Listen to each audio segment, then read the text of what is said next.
तो जितनी लागत थी कम से कम उतनी लागत तो किसानों को दो। दिल्ली में हम दे रहे हैं। दिल्ली में 2015 में मेरी सरकार बनी, फरवरी के महीने में। अप्रैल के महीने में मेरे पास किसान आए, बोले जी हमारी फसल बर्बाद हो गई।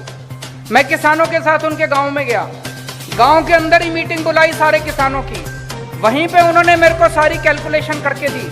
कैलकुलेशन करके उन्होंने बताया जी 18,000 रुपये एकड़ के हिसाब से हमारा नुकसान हुआ है। वहीं पे उसी गांव के अंदर अफसरों को हमने ऑर्डर करा, 20,000 रुपये एकड़ के हिसाब से हमने ऐलान कर दिया। और 3 महीने के अंदर, ऐसा नहीं कि ज्यादा, 3 महीने के अंदर सबके अकाउंट के अंदर पैसा चला गया। उसके बाद से लेके हमने पॉलिसी बना दी। तब से लेके आज तक जितनी बार पिछले 7 साल के अंदर दिल्ली के अंदर किसानों की फसलें बर्बाद हुई है, हमने 20,000 रुपये एकड़ के हिसाब से उनको मुआवजा दिया है। तो मैं चन्नी साहब से कहना चाहता हूं, अपील करना चाहता हूं कि आप भी जितना बर्बाद जो फसल की लागत है, उस लागत को कम से कम आप इनको दो।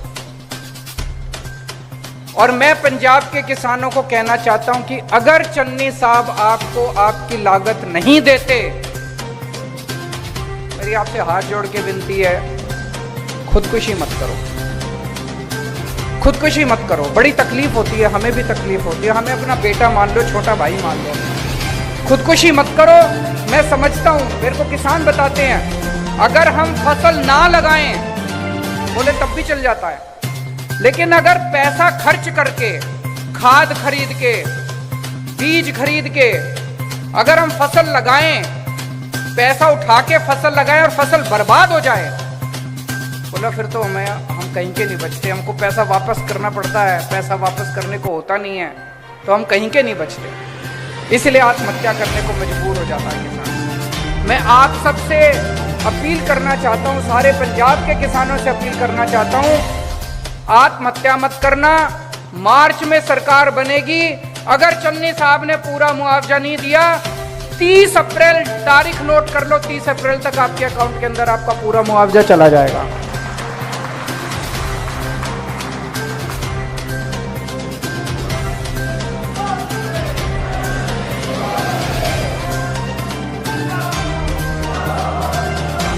मैं हमेशा ये मानता हूं कि हमारे देश के लोग बहुत अच्छे हैं। हमारे देश को अभी तक बहुत आगे पहुंच जाना चाहिए। दुनिया का सबसे नंबर 1 देश होना चाहिए। आज हमारे देश के अंदर गरीबी है, आज हमारे देश के अंदर अशिक्षा है, आज हमारे देश के अंदर तरह तरह की बीमारियां हैं, भिन्न भिन्न समस्याएं हैं। तो मैं सभी देवताओं से प्रार्थना करता हूं, प्रभु श्री राम से प्रार्थना करता हूं कि मेरा भारतवर्ष जल्दी दुनिया का नंबर 1 देश बने।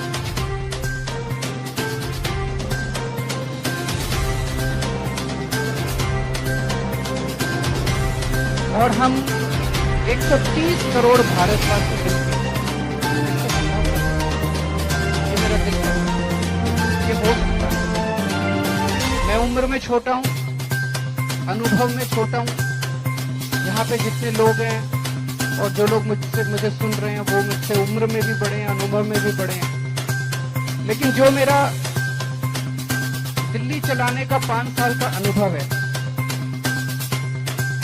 उसमें मुझे लगता है कि अगर हम सब लोग मिलके एक परिवार की तरह, 130 करोड़ लोग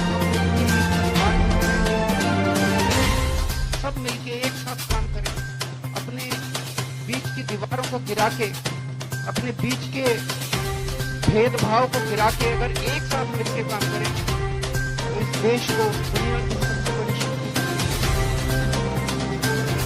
ये संभव है। और दिल्ली के अंदर कई सारी चीजों में हमने करके दिखाया है।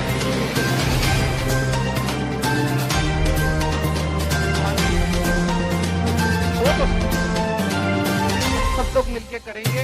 और मैं सभी संतगणों का दिल से शुक्रिया अदा करता हूँ।